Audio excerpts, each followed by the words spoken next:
Okay, hello, welcome back सभी लोग। आज के लेक्चर में हमें energy stored in a wire under loading वो देखना है। पोटेंशियल एनर्जी कितनी स्टोर कर पाती है वायर। जी हाँ, बॉडी को खींचोगे, मेटल वायर को खींचोगे, वो कुछ हद तक एनर्जी स्टोर करती है, वो हम देखेंगे। लेकिन उसके पहले elongation due to self weight जो हमने कॉन्सेप्ट देखा था, उसके बारे में कुछ एक दो टिप्पणी में करना चाहता हूँ। तो एक एग्जांपल हम देखते हैं। हमारे पास एक एग्जांपल है, the Young's modulus of a rubber string is 8 centimetre.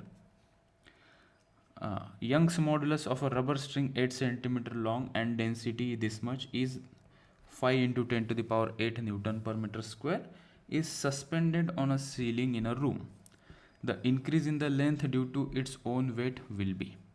मतलब यहाँ पे एक सीलिंग से एक रबर वायर या रबर स्ट्रिंग अटैच हैं जिसकी लेंथ 8 सेंटीमीटर है और इस वायर की डेंसिटी दी है। डेंसिटी समझते हैं ना, मास अपॉन वॉल्यूम वाली डेंसिटी 1.5 kg पर मीटर क्यूब है। और उसका जो यंग्स मॉडुलस है, दैट यंग्स मॉडुलस इतना दिया है, ठीक है। और हमें इंक्रीज इन लेंथ पूछा है। What is increase in the length due to its own weight. Because of its own weight elongation कितना होगा। तो हमने because of its own weight elongation का फॉर्मूला पहले देखा है। कहाँ है वो फॉर्मूला, ये देखो, ये हेडिंग के अंदर हमने पढ़ा था, elongation of suspended rod under its self weight. कुछ हमने कंसिडर किया, कैलकुलेट करके फाइनली ये रिजल्ट आया था mgl/2ay। सो अगर कोई वायर या स्ट्रिंग को खुद का अपना वेट है, उसके कारण भी उसका इलोंगेशन होता है, उसको कहते हैं elongation due to its own weight. तो ये फॉर्मूला है। अच्छा, ये फॉर्मूला है, लेकिन इस फॉर्मूले के अंदर कुछ मॉडिफिकेशन हमें करने हैं। क्या मॉडिफिकेशन करने हैं? तो ये फॉर्मूला था हमारे पास y = mgl/2ay। लेकिन इस क्वेश्चन में ना मास गिवन है, ना एरिया ऑफ क्रॉस सेक्शन इस वायर का गिवन है। तो इस कंडीशन में हम इस फॉर्मूला को थोड़ा मॉडिफाई करेंगे और इस फॉर्म में लेके आएंगे और ये फॉर्मूला हम याद रखेंगे। सो सेल्फ वेट के कारण जो इलोंगेशन होगा उसके हमारे पास दो फॉर्मूला बन जाएंगे। क्लियर है? सो हमारे पास ये ऑलरेडी फॉर्मूला था, इसके अंदर में क्या चेंजेस कर रहा हूँ वो हम देखते हैं, ठीक है। तो mgl/2ay ये फॉर्मूला पहले से था। यहाँ पे मुझे मास और एरिया को सब्सिट्यूट करना है इन टर्म्स ऑफ डेंसिटी। तो what I am doing, I am multiplying this equation by L and dividing this equation by L. इससे क्या हुआ, एरिया इंटू लेंथ, ये एक डिनोमिनेटर में मुझे क्वांटिटी मिली। एरिया इंटू लेंथ हम सभी लोगों को पता है वो होता है वॉल्यूम। सो ये एरिया इंटू लेंथ को मैंने लिखा वॉल्यूम। ये 2 as it is, Young's modulus is also as it is, ठीक है। न्यूमरेटर में क्या हुआ, न्यूमरेटर में ये L इंटू एल क्या हो गया, L²। उसकी कोई चिंता नहीं। फिर यहाँ पे एक ऑब्जर्व किया हमने, ये मास अपॉन वॉल्यूम, इसको हम क्या लिख सकते हैं, mass upon volume is nothing but density. So mass by volume को हमने लिखा density, rho. G is G, L² is L², और ये यहाँ पे 2 into y is a Young's modulus. So this is our another form of elongation due to self weight in terms of density, ठीक है। बड़ा सिंपल है। और इस क्वेश्चन के अंदर अभी क्या है, डेंसिटी पुट कर दी हमने 1.5 इंटू 1.5, ओके, ओनली 1.5। जी की वैल्यू हमने पुट कर दी 10, L² को हमने पुट कर दिया 8 इंटू 10 टू द पावर -2, क्योंकि ये सेंटीमीटर में गिवन था, उसको मीटर में किया, इसका स्क्वायर भी हो गया, divided by 2 into Young's modulus. वो वैल्यू पुट करने के बाद हमें आंसर इसका मिला बी, ठीक है। So elongation due to self weight के हमारे पास दो फॉर्मूला हो गए, ठीक है। अभी आइए चलते हैं नेक्स्ट, देखते हैं next heading. This is the second last bit of elasticity. देखते हैं इसके अंदर हमें क्या पढ़। ओके, सो हमने हेडिंग दिया elastic potential energy stored due to elasticity. उसके अंदर हम एक पॉइंट लिखते हैं और एक हम डेरिवेशन नीचे करेंगे, ठीक है। पहले एक हम रॉड यहाँ पे लेते हैं। लेट्स से मेरे पास एक रॉड है, उसको मैंने एक एंड से फिक्स कर दिया।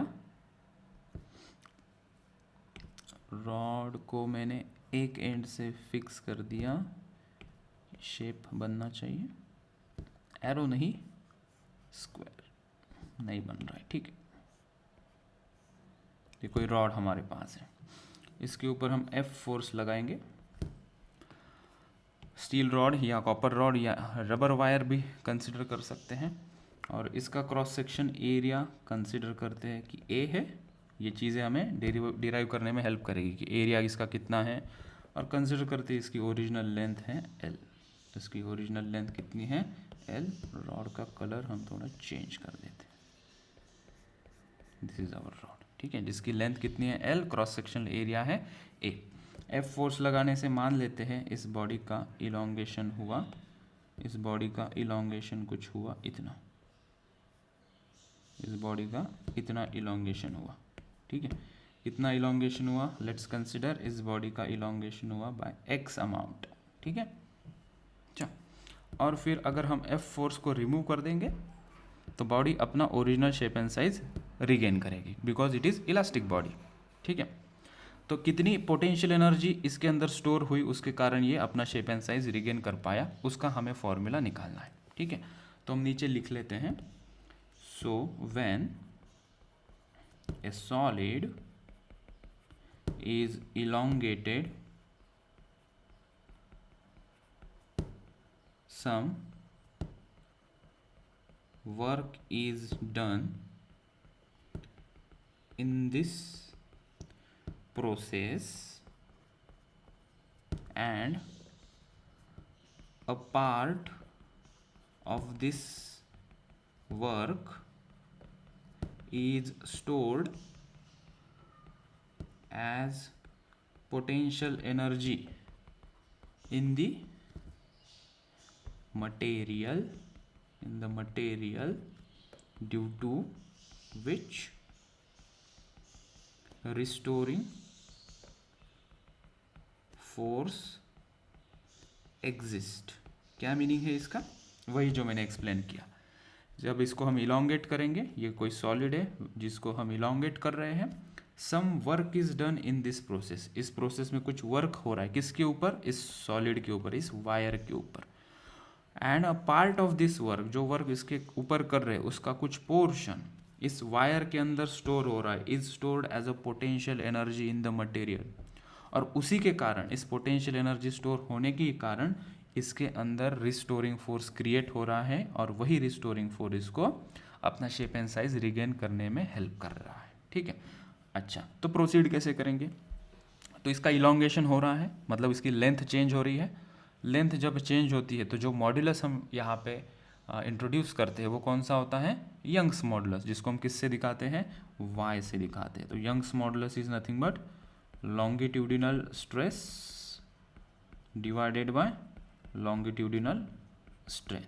तो कंसिडर करते हैं ये जो कोई वायर है इसका यंग्स मॉडुलस है कैपिटल Y। लॉन्गिट्यूडिनल स्ट्रेस का फॉर्मूला सभी लोगों को पता है, फोर्स अपॉन एरिया।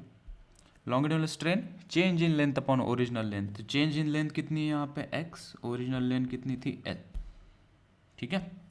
यहाँ पे अभी इसको थोड़ा सा रीअरेंज करेंगे, तो पहले से पता है ना सर हमें, F L upon A into x. यहाँ से मुझे एक फॉर्मूला निकालना है इन टर्म्स ऑफ x, x के टर्म में अगर मैं निकालूंगा तो वो क्या होगा, F L upon A into Y, और मुझे और एक टर्म में इसका आंसर निकालना है इन टर्म्स ऑफ फोर्स एफ के टर्म में ये फॉर्मूला जो y का है, ये वाला फॉर्मूला वो कैसे लिख सकते हैं हम, ये दोनों टर्म उधर चली जाएगी और l नीचे आ जाएगा, so y into A into X, Y into A into X divided by L. So we got this two formulas, ठीक है।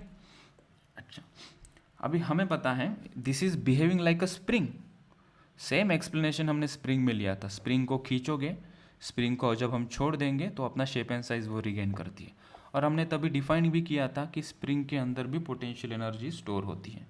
किसी को पता है स्प्रिंग के अंदर पोटेंशियल एनर्जी स्टोर होती है, उसका कोई फॉर्मूला होता है, anyone remember? We know that, at least मुझे तो पता है, we don't know but I know what is the potential energy stored in the spring. U से दिखाते हैं, एनालॉजी यहाँ पे मैं लिख देता हूँ पहले, एनालॉजी विथ स्प्रिंग, याद आया किसी को?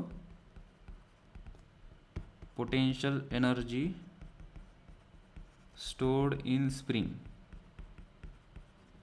याद आया? यू से डिफाइन करते थे उसको, हाफ के इंटू के इंटू, बोलो बोलो, हाफ के half k x x square. square. Yes, half k x square. This is the potential energy stored in the spring. और इलास्टिक बॉडी, इलास्टिक सॉलिड भी ऐसे ही कुछ बिहेव करता है, तो क्यों ना हम यही फॉर्मूला यूज़ करके हमारा potential energy store due to elasticity के लिए यूज़ कर सकते हैं। बिल्कुल, तो हम वही यूज़ करने जा रहे हैं। So using this formula here, अभी यहाँ पे के क्या था, स्प्रिंग कांस्टेंट था। यहाँ पे के क्या था, स्प्रिंग कांस्टेंट था।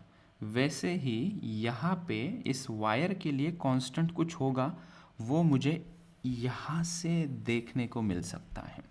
तो इस फॉर्मूला को मैं पहले लिख लूँ क्या, यहाँ पे हमें F इज इक्वल्स टू क्या मिला, Y A X upon L. अभी तुम यहाँ से मुझे कितनी टर्म्स कांस्टेंट है वो बता सकते हो। यंग्स मॉडुलस वायर का चेंज होगा क्या, लेंथ बढ़ाने से कम करने से? नहीं। Cross sectional area, cross sectional area same है। इसकी ओरिजिनल लेंथ वो भी कांस्टेंट है, दैट इज एल। फोर्स लगाने के बाद खींचेंगे, दैट विल बी एक्स, ठीक है। लेकिन यहाँ पे क्या क्या चीज़ें कांस्टेंट है, y is constant, a is constant, और जो हम ओरिजिनल लेंथ ले रहे हैं that is l which is constant, ठीक है।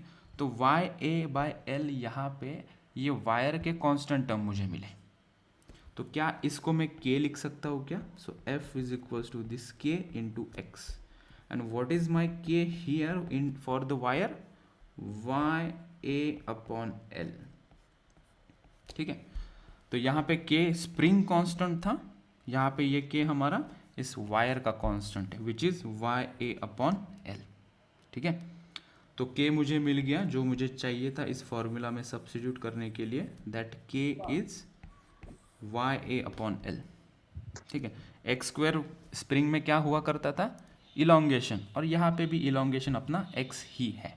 तो मेरा फॉर्मूला बन गया, so we can say therefore potential energy stored due to elasticity हम लिख सकते हैं u is equals to half K X square, और इस k को हम यहाँ पे क्या लिखेंगे बच्चों, Y A upon L into X square. तो ये लिखा Y A upon L into ये एक्स स्क्वायर। ये potential energy stored inside a wire due to elasticity का ये फॉर्मूला बन गया, ठीक है। अब इस फॉर्मूला को थोड़ा सा पॉलिश करते हैं, इस फॉर्मूला को थोड़ा सा हम पॉलिश करते हैं। पॉलिश करते हैं मतलब क्या, इसको हम कुछ दूसरे टर्म्स में रिप्रेजेंट करने की कोशिश करते हैं। तो पहले हमने इसको छोटा कर दिया, ये यहाँ पर रख दिया, और एक बार फिर से इसके ऊपर एक हाथ फिरा देते हैं। F फोर्स हमने लगाया तो बॉडी का x इलोंगेशन हुआ, बॉडी का क्रॉस सेक्शन एरिया a था, ओरिजिनल लेंथ l थी, और बॉडी का यंग्स मॉडुलस y था। इसको एक एंड से हमने फिक्स कर दिया था। जब हमने F फोर्स लगाया तो उसका इलोंगेशन x हुआ। जब फोर्स रिमूव कर देंगे बॉडी अपना शेप एंड साइज रिगेन करेगी। तो इसके अंदर कुछ पोटेंशियल एनर्जी का मामला था, वो क्या था, पोटेंशियल एनर्जी कितनी इसके अंदर स्टोर हो रही थी उसका एक्सप्रेशन हमें जानना था। तो हमने यंग्स मॉडुलस के फॉर्मूला से शुरुआत की, that is stress upon strain, longitudinal stress upon longitudinal strain, force upon area upon change in length upon original length. तो इसको हमने थोड़ा रीअरेंज किया, y is equals to F L upon A X. In terms of x हमने यहाँ पे formula लिखा F L upon A Y. In terms of f हम अगर लिखना चाहते हैं तो Y A X upon L लिखेंगे इसी फॉर्मूला को। और हम एनोलॉजी लगा रहे थे स्प्रिंग के साथ, जैसे स्प्रिंग बिहेव करती है, स्प्रिंग को खींचते हैं, इलोंगेट होती है, स्प्रिंग का फोर्स रिमूव करते हैं, ओरिजिनल शेप एंड साइज में चली जाती है। मतलब वही जो स्प्रिंग के अंदर पोटेंशियल एनर्जी का एक्सप्रेशन हुआ करता था, वही एक्सप्रेशन हम इस हमारे सॉलिड बॉडी को यूज़ कर सकते हैं। तो दिक्कत आ रही थी कि यहाँ पे के क्या है, स्प्रिंग कांस्टेंट है, तो यहाँ पे हमारा के क्या होगा। हमने ये एक्सप्रेशन लिया F is equals to Y A X upon L. यहाँ पे हमने देखा ये वाई ए और एल, ये तीनों टर्म्स यहाँ पे क्या है, कांस्टेंट है। Original length L which is a constant, cross sectional area A and Young's modulus. तो हमने कहा कि ये टर्म में के हमारा क्या है, वाई ए अपॉन एल। तो ये फॉर्मूला हमने लिया, इसके अंदर के की वैल्यू हमने लिख दी Y A upon L into X square, ठीक है। अगर इसको और हम थोड़ा सा पॉलिश करेंगे तो x की वैल्यू जो यहाँ पे है वो हम पुट करके देखते हैं क्या हमें फाइनल रिजल्ट मिलता है। सो हमने लिखा u is equals to half into Y A by L into इस x की वैल्यू क्या है, F L upon A Y. तो ये क्या हो जाएगा, F L upon A Y का होल स्क्वायर। अब इसे सिंप्लीफाई करते हैं तो ये हो जाएगा half into Y A by L into F square L square upon A square into Y square. कुछ चीज़ें कट हो जाएगी, वो हम कट कर देते हैं। एक y चला गया, ये एक चला गया, एक l चला गया, ये एक l चला गया, उसके अंदर से a और ये a स्क्वायर का एक a चला गया। तो यहाँ पे क्या बचा दोस्तों, potential energy u is equals to half, यहाँ पे क्या मिला मुझे, F square L upon A into Y. तो ये एक एक्सप्रेशन मुझे मिला। ठीक है, हम यही नहीं रुकेंगे, हम इसको भी थोड़ा सिंप्लीफाई कर लेते हैं। ठीक है, तो इसको पहले हम बॉक्स कर लेते हैं यहाँ पे। ठीक है, और फिर नेक्स्ट पेज पे हम इसको और सिंप्लीफाई कर लेंगे। ठीक है, चलो यहाँ पे कोई चीज़ बाकी है क्या, ए स्क्वायर वाई ए, सभी चीज़ें हमें मिल गई है। ठीक है, ओके, नेक्स्ट पेज पे चलते हैं। यही एक्सप्रेशन को लेके इसको किया कॉपी, यहाँ कर देते हैं पेस्ट। मैं इस एक्सप्रेशन को ना स्ट्रेस और स्ट्रेन के टर्म में लिखना चाहता हूँ। क्या इसको मैं स्ट्रेस के टर्म में लिख सकता हूँ क्या, देखते हैं इसको क्या हम स्ट्रेस के टर्म में लिख सकते हैं या नहीं। ठीक है, तो यहाँ पे देख सकते हैं मुझे ऊपर एफ स्क्वायर दिख रहा है, नीचे ए दिख रहा है। तो एफ बाय ए को हम लिख सकते हैं फोर्स अपॉन एरिया क्या होता है, स्ट्रेस। फोर्स अपॉन एरिया क्या होता है, स्ट्रेस होता है। ठीक है, तो इसको हम लिख सकते हैं u is equals to half into F by A into ये एफ, दूसरा एफ जो बचा हुआ एफ स्क्वायर का एक, ये l अपॉन यहाँ पे क्या है, ये y। तो यहाँ से मुझे मिलेगा f by A is nothing but half into ये क्या हो गया, स्ट्रेस। ठीक है, इंटू ये F L upon Y, F L upon Y. हम इतना लिख के इसको छोड़ देते हैं। ये हमारा potential energy stored in the rod हमें यहाँ से मिल गई। इतना लिख लो। फिर हमें और एक एक्सप्रेशन करना है जिसका नाम है potential energy stored per unit